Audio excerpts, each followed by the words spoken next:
তখন তিনি থাকতেন কাশীতে, এবং কাশী ছিল তখন পণ্ডিতের একটা বিশাল জায়গা, এবং সেখানকার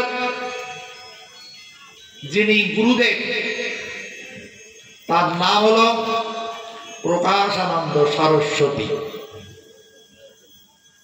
তার নাম হলো প্রকাশানন্দ সরস্বতী। প্রকাশানন্দ সরস্বতী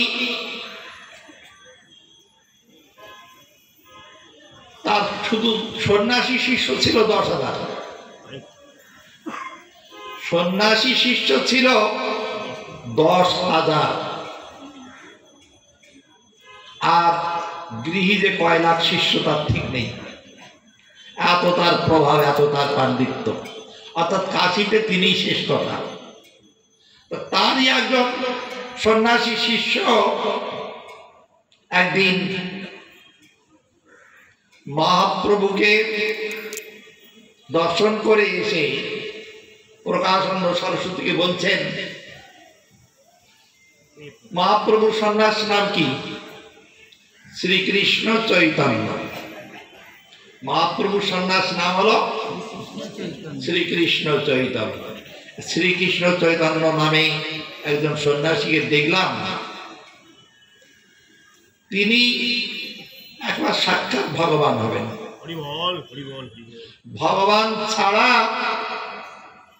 এটা হতেই পারে না। ভগবান একেবারে তার আকৃতি, প্রকৃতি একবার দেখে মনে হবে, দেখে মনে হলো তিনি স্বয়ং ভগবান।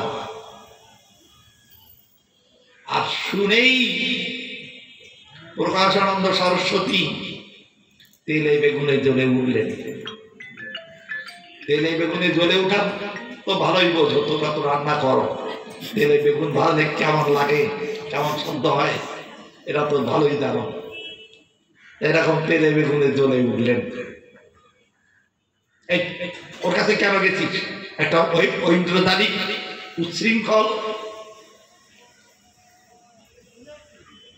এরকম ভালো ভালো ভাষা অনেকগুলো বললেন। উচ্ছৃঙ্খল লোকের কাছে একদম যাবি না, দুই কুলি নাশ হয়ে যাবে, ইহকাল পরকাল দুই কালই যাবে যদি ওই শ্রীকৃষ্ণ চৈতন্যের কাছে যাস।